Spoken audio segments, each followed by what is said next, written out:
I still remember standing in the rain outside my childhood home, heart pounding as the heavy door slammed shut behind me.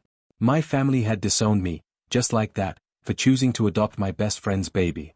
In those first 100 words, my world shattered.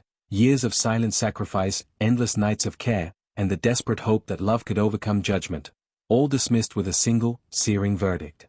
I had taken a leap of faith to give a child a chance at life, and in doing so, I defied everything my family held dear.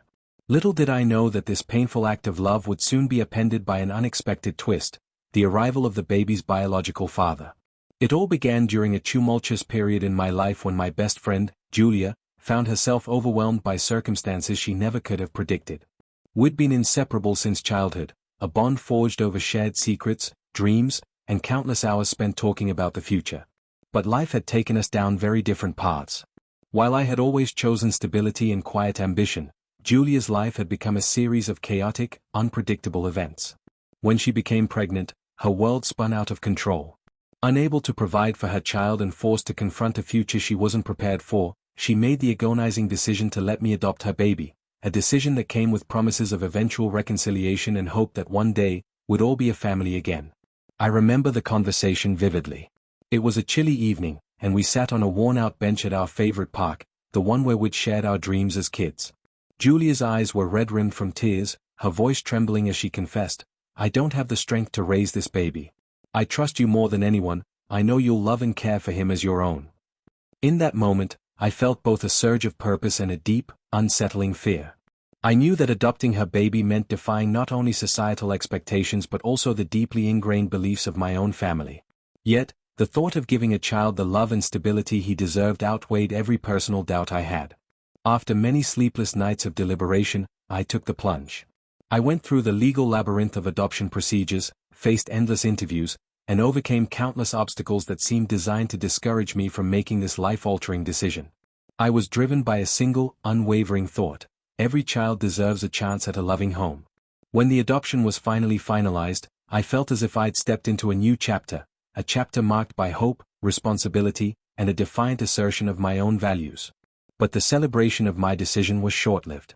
My family, particularly my parents, saw my act as an unforgivable betrayal. They couldn't comprehend why I would choose to raise a baby that wasn't mine by blood, and in their eyes, my choice was nothing short of selfish rebellion. I vividly recall the confrontation, a heated, tearful exchange that left me reeling. My father, with a voice cold as ice, declared, "You've ruined everything. You were never meant to be a parent, and you're no longer welcome in this family." My mother, equally unyielding, added a curt, "We made our decision. Don't bother trying to justify your choices." In that moment, I was cast out, not just from the house I'd helped pay for, but from the only family I'd ever known. The shock of their rejection hit me like a tidal wave. I felt abandoned, misunderstood, and heartbroken. Everything I'd built, every sacrifice I'd made to support not only myself but also to give a child a chance at a better life, was suddenly deemed worthless. I left the home that day with nothing but a battered suitcase and a mind full of shattered dreams. The sense of betrayal was overwhelming. I had always believed that true love, whether for a friend or a child, was above all else, but my family's reaction forced me to confront a harsh reality. Sometimes, the ones you expect to love you unconditionally are the very ones who tear you down. For weeks, I wandered through a fog of despair and isolation. I moved into a modest apartment on the outskirts of town, far from the suffocating memories of home. Each day felt like a battle between the pain of rejection and the stubborn hope that I could still find meaning in my decision. I spent countless hours alone, journaling my emotions and re-examining every moment that had led to this point. I wrote about the sleepless nights spent preparing for the baby's arrival, the joy of holding him for the first time, and the crushing sorrow of being disowned. With each word, I tried to stitch together the fragments of my broken identity, to remind myself that my worth wasn't defined by my parents' narrow views. As I tried to rebuild my life, I also began to notice subtle shifts in the world around me. Friends I thought were distant reached out with sympathetic words, and strangers on support forums shared similar stories of familial rejection and personal triumph. Their experiences mirrored mine in a way that was both comforting and empowering. I learned that I was not alone in this journey, that many of us had been cast aside by those we trusted, only to later discover that our true value lay in our resilience and our capacity to love, even in the face of relentless rejection. Then, as if the universe had more twists in store for me, an unexpected development occurred that would change everything. One crisp autumn afternoon, as I was sorting through old photographs in my new apartment, a knock at the door startled me. I opened it to find a man I didn't recognize, a man whose presence sent a jolt of shock straight through my heart. He introduced himself simply as Marcus. There was something familiar in his eyes, something that stirred memories of a time long past. As we talked, it became clear that Marcus was not a random stranger, he was the biological father of the baby I had adopted. According to him, he had been unaware of the adoption for years, lost in a labyrinth of his own mistakes and regrets. Now, fate had conspired to bring him back into our lives. Marcus's arrival was like a sudden gust of wind that threatened to overturn the precarious balance of my already turbulent existence. I was torn between anger and a cautious curiosity. On one hand, I felt an intense sense of betrayal. How could the father of my child, who had every right to be a part of his life, have been absent for so long? On the other hand, I wondered if his return could possibly mend the fractured bonds of our family, or if it would only deepen the wounds already inflicted by my parents' callous actions. The news of his existence ignited a swirl of emotions in me, a mixture of hope, resentment, and the gnawing fear that nothing in my life would ever be the same again. As the initial shock subsided, I began to seek answers. I reached out to Julia, my best friend and the birth mother of the baby, hoping to understand what had happened all those years ago. Our conversation was fraught with mixed emotions. She was remorseful and apologetic, explaining that circumstances had forced her to make an impossible choice. She trusted me implicitly with her child, believing that I would provide the love and stability that she was incapable of at that time. In her voice, I heard not only sorrow but also a plea for forgiveness, a plea that echoed in my heart long after our conversation ended. The revelation that Marcus was still alive and that he now wanted to be part of our lives threw everything into sharp relief. I was forced to confront a new reality. My decision to adopt the baby had not been as clear-cut as I once believed. There were now two men with a claim on this child, the one who had raised him with unwavering devotion, and the one who had been absent for so long, leaving behind a legacy of regret and missed opportunities. And amid all this, my own family's rejection loomed large, a constant reminder that my choices had come at a steep personal cost. That day, as I sat alone in the quiet of my modest apartment, I began to realize that the road ahead would be more complicated than I had ever imagined. The arrival of Marcus was a challenge to reconcile the past with the present, to navigate the turbulent waters of familial expectations and personal integrity. I knew that I had to decide whether to embrace this unexpected twist or to let it unravel the fragile tapestry of the life I'd been painstakingly rebuilding. The stakes were high. This wasn't just about a man's return, but about the future of my child, my own identity, and the relationships that defined us all.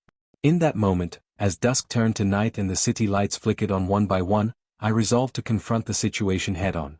I would meet Marcus, hear his story, and determine if there was any possibility for reconciliation or if his presence would only deepen the divisions that had already torn our family apart.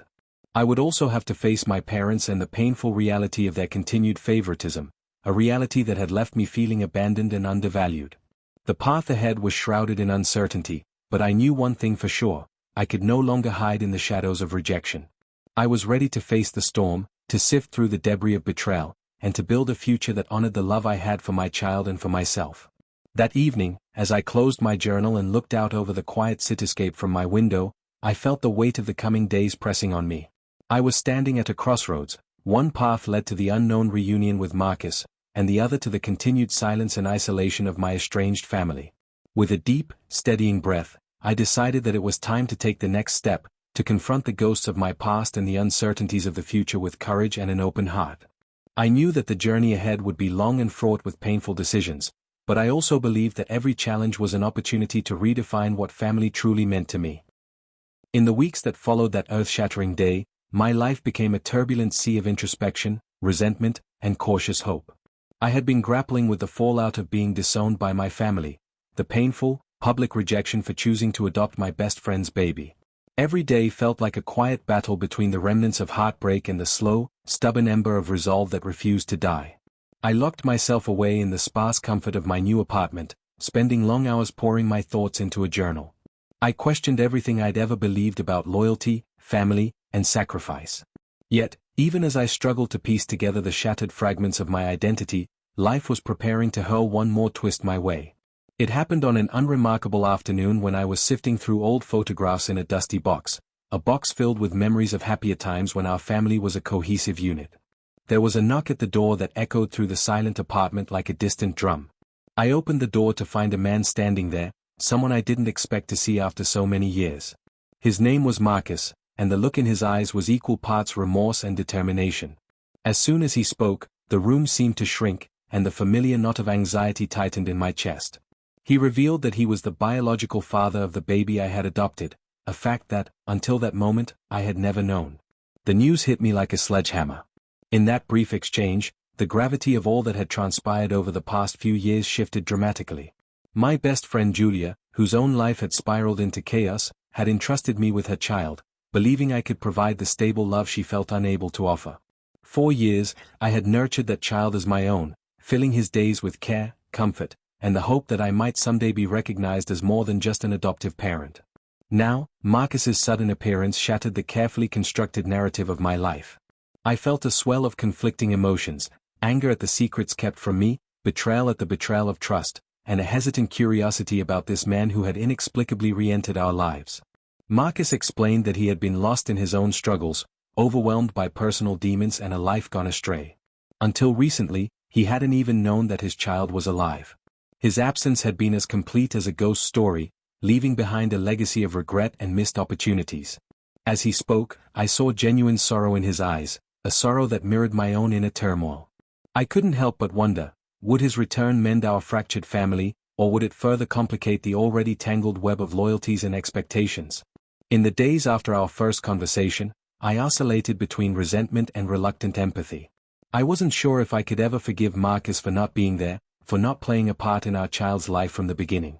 Yet, as I reflected on all the years I had dedicated to nurturing and raising him, I also recognized that my primary responsibility had always been to the child, not to the whims of family drama. I reached out to Julia, hoping to get some clarity. Our conversation was a raw blend of nostalgia and sorrow.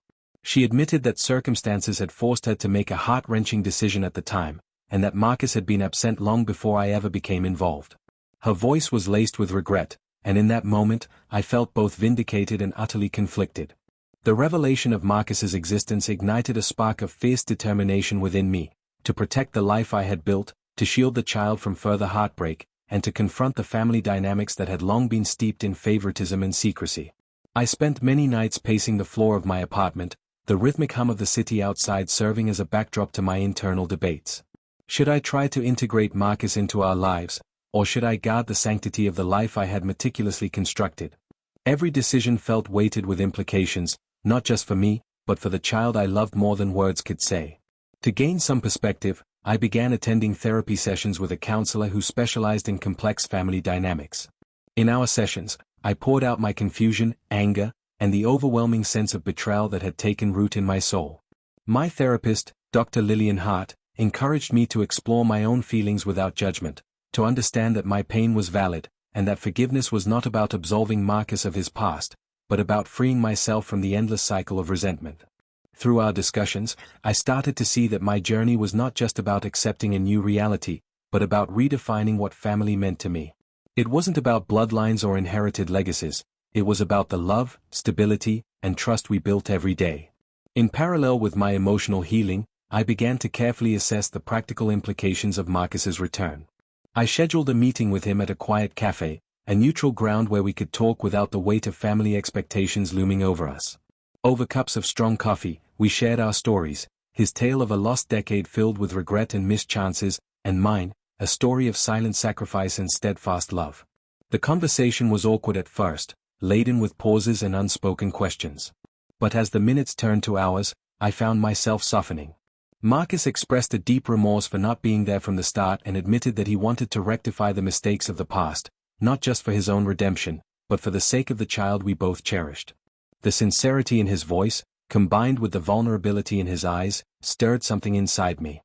I realized that while I couldn't change the past, I had the power to shape our future. I was at a crossroads, forced to choose whether to let Marcus's return derail the life I had painstakingly rebuilt, or to see it as an opportunity for growth and, perhaps, reconciliation. I told him I needed time, a time to process this new reality, to weigh the potential benefits against the risk of further heartbreak. He nodded, understanding that trust, once broken, could only be rebuilt slowly, one cautious step at a time. As the initial shock began to fade, I started reaching out to those I trusted for advice, friends who had always been my sounding board, and even distant relatives who had, on occasion, offered words of encouragement. I learned that many of them had experienced similar moments of familial betrayal, and their stories were as varied as they were enlightening. Some advised me to welcome Marcus into our lives, suggesting that his involvement could bring a sense of closure and healing. Others warned me that his return might only reopen old wounds, fracturing the fragile progress I had made in my journey toward self-acceptance. Their conflicting perspectives left me with more questions than answers, but they also reinforced one undeniable truth: I had to make this decision on my own terms. In the midst of all this uncertainty, the daily rhythms of life continued. I continued to care for my best friend's baby, the child who had become the center of my world, nurturing him through the simple joys of daily routines. Every smile, every tiny laugh, every new word he uttered served as a reminder of why I had made that life-changing decision. He was not just a responsibility, but a beacon of hope, a symbol of the love that I had chosen to give unconditionally. Watching him grow, I began to see that the future, however complicated it might become, held endless possibilities for us. His resilience became intertwined with mine, and I vowed that I would do everything in my power to create an environment where he felt loved and secure, regardless of the chaos outside.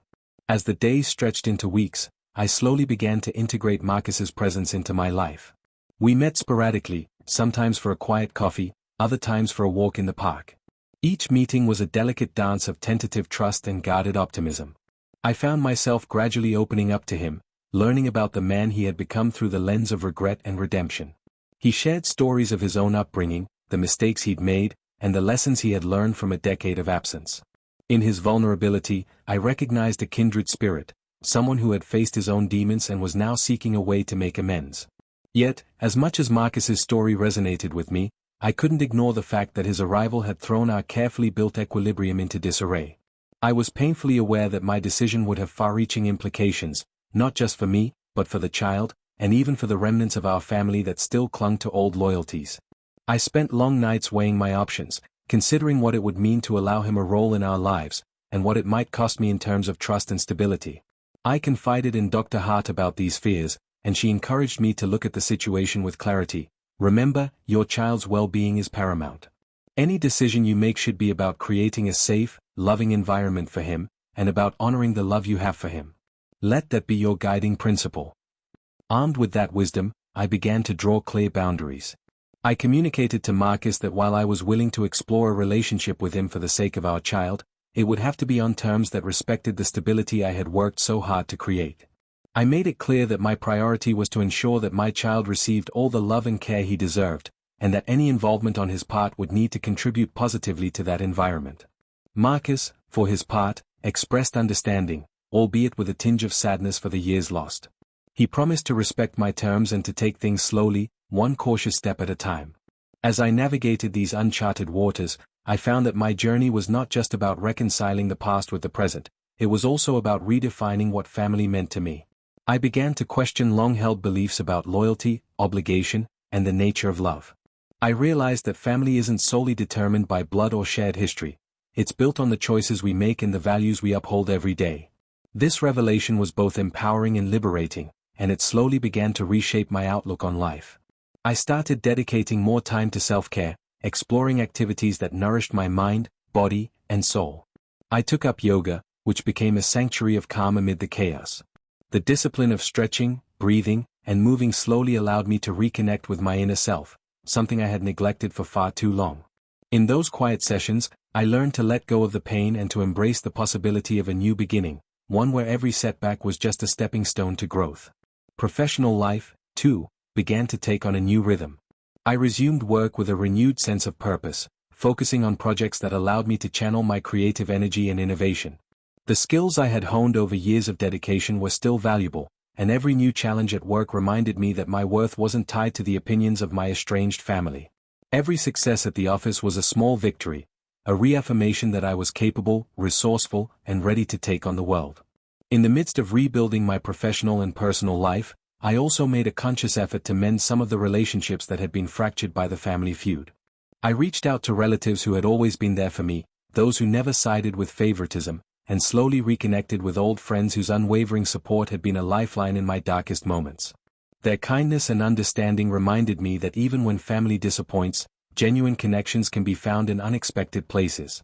These relationships became my anchor, grounding me in a reality where I was seen, valued, and loved for who I truly was. By the time I reflected on the journey of these past weeks, I began to see a glimmer of hope shining through the darkness. While the presence of Marcus in my life had opened old wounds, it had also forced me to confront and heal those wounds. I realized that my child's future, and my own, depended on my ability to forge a path that was independent of the toxic legacy I had once known. Every decision I made, every boundary I set, was a declaration of self-worth and a step toward a future where love, honesty, and mutual respect reigned supreme. And so, as I prepare to move into the next phase of this complex journey, I carry with me the hard-earned lessons of rejection, the painful memories of a broken family, and the quiet, persistent hope that love can indeed conquer all. The road ahead remains uncertain, filled with both promise and potential pitfalls, but I am resolved to navigate it with integrity and a commitment to building a life that truly reflects who I am. My journey of self-discovery is far from over. In fact, it has only just begun. I'll never forget the moment that shifted everything, a moment when the arrival of Marcus, the biological father of the child I had lovingly raised, forced me to confront a past filled with pain and betrayal, and offered the possibility of redemption. It was a chilly late afternoon when I met him in a quiet, understated cafe far from the chaos of family drama. The door chimed softly as he entered, and for a few long, suspended seconds, our eyes locked in a gaze that spoke of regret, longing, and untold stories. In those initial moments, I felt the world slow down. I sensed that this meeting was not just about him or the child, it was about my own journey from rejection to reclamation, from heartbreak to healing. I had spent months in a haze of isolation, grappling with the searing pain of being disowned by my family for making the only decision I ever believed was right, the decision to adopt my best friend's baby. My world had been split in two. On one side lay the legacy of silent sacrifices and long nights spent caring for a child who wasn't even mine by blood, and on the other, the bitter sting of a family that had cast me aside with a dismissive, "I'm your mom, shut up." Their rejection was not merely a personal affront, it was a denial of every ounce of love and effort I had poured into building a home for that little one. And yet, as I sat in that quiet cafe with Marcus, I began to see that life, however painful, could still offer a chance to mend what was broken. Marcus was soft-spoken and unassuming, with eyes that reflected years of regret and a vulnerability I could no longer ignore. He told me, in a measured tone that barely concealed his sorrow, about the tangled past that had kept him away from the child he never knew existed. He described his own struggles, lost opportunities, mistakes made, and a deep-seated remorse that had haunted him over the years. Every word he spoke resonated with me, stirring a mix of anger, pity, and an unexpected empathy. I found myself wrestling with a tumult of emotions. How could someone, the biological father, have allowed himself to be so absent? And yet, was it fair to blame him entirely when circumstances had been so convoluted? In his soft confessions, I sensed that he, too, was a casualty of our family's long-standing dysfunction, a dysfunction that had once ostracized me and now threatened to fracture what little stability we had built. For hours, we talked about the past and the present. I told him about the sleepless nights, the endless struggles, and the crushing loneliness of being abandoned by those I'd once trusted implicitly. I spoke of the sacrifices made in silence, the dream of creating a loving home that was shattered by the weight of favoritism, and the painful irony of raising a child who, to my parents, was nothing more than a mistake I had chosen to bear. Marcus listened intently, his face contorting with empathy as he admitted his own guilt and regret. He said, "I know I've missed so much, I wasn't there for him, wasn't there for you. I've wasted years, and for that, I'm truly sorry." His voice was low and sincere, and even as anger flared within me, I couldn't help but feel a glimmer of compassion. That conversation marked the beginning of a slow, arduous process of healing. I left the cafe with more questions than answers, but also with a tentative understanding that my future might not be defined solely by the betrayals of the past. Over the following weeks, I reached out to Marcus again. We arranged to meet in less formal settings, a quiet park, a small diner late in the afternoon, each time peeling back more layers of our stories. I learned that his absence wasn't born from malice but from a series of personal failures and circumstances beyond his control. In his own words, I wasn't strong enough to face my mistakes, I kept running until I couldn't run anymore. It was a confession that, while painful, began to bridge the gulf between us. In parallel, I continued my own journey of self-discovery and rebuilding. I had already taken bold steps to cut off the toxic influences in my life, I had established a modest apartment, reconnected with old friends, and immersed myself in creative pursuits, writing, music, and even a few small ventures that rekindled the entrepreneurial spirit I once had. I'd learned that the simple joys of life, a shared meal with a friend, a quiet morning walk, or an afternoon lost in a good book, were the true markers of happiness. And I started to see that my worth was not defined by the bitter words of my parents or by the superficial standards of the world, but by the love I poured into the life of the child and the quiet determination I had for my own future.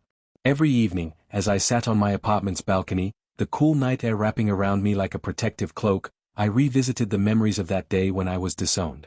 I had replayed the hurtful scene countless times, the shock in my eyes, the crushing silence that followed my parents' dismissive commands, and the loneliness that engulfed me as I walked away from a home that was supposed to be my sanctuary. But now, with Marcus's unexpected return, those memories took on a different hue. They were still painful, yes, but they also served as a catalyst, a reminder that I had the power to shape my own destiny, to rebuild my life from the ashes of betrayal. I began to see that forgiveness was not about absolving Marcus of his past failures, but about liberating myself from the chains of resentment.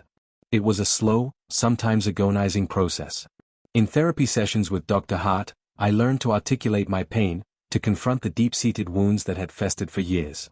I realized that holding on to anger only stifled my own growth and that forgiving, even if only for my own peace of mind, was essential to moving forward. Forgiveness isn't about forgetting, Dr. Hart would say, it's about acknowledging the pain and then choosing to rise above it. Those words began to echo in my mind every time I felt the old wounds reopen, and gradually, I started to believe them. One evening, I invited Marcus over to my apartment for a candid conversation, a chance to see if we could co-create a space for healing, for the sake of the child we both cared about. I was nervous, my heart pounding as I prepared to share my fears and hopes. Over a simple dinner, under the soft glow of a table lamp, we talked about our visions for the future. I explained that my priority was to ensure that the child received all the love and stability he deserved, and that any involvement from Marcus would have to be built on mutual respect and careful, measured steps. He listened intently, nodding in understanding. I want to be part of his life, he said, voice thick with emotion, but I know I can't just waltz in and expect everything to be okay. I'm willing to take it slow, to earn back your trust, if you'll let me try. His sincerity was palpable, and while I wasn't ready to fully embrace his presence, I agreed to give him a chance. I told him, we're not starting over completely, but we can build a new chapter, one that acknowledges the past and creates a better future for all of us. It wasn't a fairy tale resolution, but it was a beginning, a cautious, tentative start to what might one day become a blended family founded on honesty, respect, and unconditional care for the child. In the days that followed, Marcus and I continued our dialogue. We met regularly, sometimes for coffee, sometimes for walks in the park, and slowly, the tension between us began to ease. I observed him as he interacted with the child, noticing the way his eyes softened and how he hesitated before engaging, as if afraid to overstep boundaries. Those small gestures spoke volumes. They told me that Marcus was learning, that he understood that regaining trust wouldn't happen overnight. I began to allow him small roles in our daily life, occasionally picking him up for a weekend visit, watching him try to connect with his child in his own awkward, sincere way. Each encounter was a test, a delicate dance of emotion and expectation, and with each successful step, I felt a piece of the heavy burden on my heart lighten. Yet, the process wasn't without its setbacks. There were moments when I'd catch myself doubting whether I could ever truly let go of the hurt. Sometimes, old memories would come rushing back, a harsh word from my mother, a look of disdain in my father's eyes, and I'd retreat into silence, questioning my own capacity for forgiveness. In those times, I'd turn to the support network I had built over the past months. Friends, therapy sessions, even late-night journal entries served as reminders that healing wasn't linear, and that every setback was just a part of the journey toward rebuilding my self-worth. One rainy afternoon, as I sat at my desk watching the raindrops race down the windowpane, I reflected on how far I had come. I recalled the desperate, lonely nights after my disownment, the feeling of being abandoned by my own flesh and blood, and the quiet determination that drove me to start over. I realized that while Marcus's arrival had complicated matters, it had also offered a chance to redefine what family truly meant to me. Family wasn't just about blood ties or inherited property. It was about the people who stood by you, who nurtured you through life's storms, and who, even in their imperfections, helped you grow into the person you were meant to be. That realization was both humbling and empowering. I began to see that the future didn't have to be a battleground of old grudges and shattered expectations. Instead, it could be a space of renewal, where every hard-fought lesson and every tear shed was transformed into the building blocks of a new legacy. I started to plan for long-term changes, setting clear, healthy boundaries with my estranged parents, fostering a nurturing environment for my child, and, importantly, carving out a role for Marcus that honored the past but didn't let it dictate the future. I scheduled regular family meetings, small, intimate gatherings where, over simple meals, we discussed our expectations and tried to mend the frayed threads of our relationships. It was in these quiet moments that I found the strength to forgive, not for their sake, but for mine. As summer edged into early fall, I began to see tangible progress. The child blossomed under the care of those who truly loved him, and I noticed that Marcus, too, was gradually winning back a place in his life. The small acts of kindness, helping him with homework, reading bedtime stories together, sharing a laugh over a silly joke, became the stitches that slowly mended the wounds of the past. I learned to appreciate the resilience of the human spirit. Despite all the heartache, despite the stinging words of rejection, life had a way of offering second chances and new beginnings. One evening, at a small neighborhood gathering, I found myself surrounded by friends and supportive community members who had witnessed my journey. Over a modest dinner under twinkling lights, we shared our stories of loss, struggle, and ultimately, of hope. One friend raised his glass and said, "To new beginnings, may we always find the courage to redefine our own families and our own futures." His words, simple yet profound, encapsulated everything I had learned. I felt a surge of gratitude, not just for the progress I had made, but for the understanding that life was about moving forward, no matter how many obstacles lay in the way. In that moment, I resolved that I would no longer be defined by the bitterness of rejection or the wounds of my past. I would embrace the unexpected twists of fate, like the return of a father I never knew, and allow them to propel me toward a future of my own making. I knew there would be days when old pains would resurface, when the memory of being disowned would sting like a fresh wound. But I also knew that I had grown stronger, wiser, and more resilient. I was learning that forgiveness, while not erasing the past, could free me to build something beautiful from the ruins. Now, as I write these words, I see a future unfolding before me that is rich with promise. I continue to nurture the relationships that matter, to build my professional life on my own terms, and to create a safe, loving environment for my child. Marcus remains a part of our journey, a presence that reminds me that even the most unexpected turns can lead to profound growth. My family, once defined by favoritism and neglect, is slowly being reimagined as a mosaic of choice and resilience. I've learned that true family is not given, it's made, through love, respect, and the willingness to forgive. Standing on the threshold of this new chapter, I feel an overwhelming sense of empowerment. The road ahead is still uncertain, filled with potential pitfalls and challenges, but I am no longer afraid. I have the strength to face whatever comes my way, and I am determined to build a life that honors my true values. I am not defined by the mistakes of my parents, nor by the absence of a biological bond that was lost too long ago. I am defined by my own choices, by the love I give to my child, and by the courage to forge my own path, no matter how winding it may be. Every morning, as I wake up to the promise of a new day, I remind myself that my past is not a chain that holds me back, it is the foundation upon which I build a future. I have turned heartbreak into a catalyst for reinvention, and I now look forward to the challenges ahead with a quiet confidence. I know that each step I take, each small victory and each moment of genuine connection, brings me closer to a future where I am the master of my own destiny, a future where love, integrity, and authenticity reign supreme. This journey has been long and fraught with pain, but it has also been a testament to the resilience of the human spirit. I have learned that even in the face of the most profound rejection, there is always hope, a hope that can be rekindled with each new sunrise, with every honest conversation, and with the quiet determination to rise above the past. I embrace the challenges ahead as opportunities to grow, to love more deeply, and to create a legacy that reflects who I truly am. As I close this chapter of my story, I am filled with gratitude for every lesson learned, every tear shed, and every small moment of triumph that has led me to this point. I am ready to face the future, armed with the knowledge that my worth is inherent, my spirit unbreakable, and my capacity for love infinite. This isn't just the end of a painful journey, it's the beginning of a new narrative, one that I will write with each decision, each breath, and each heartbeat. I have reclaimed my identity, and now I will build a life that is entirely and unapologetically my own.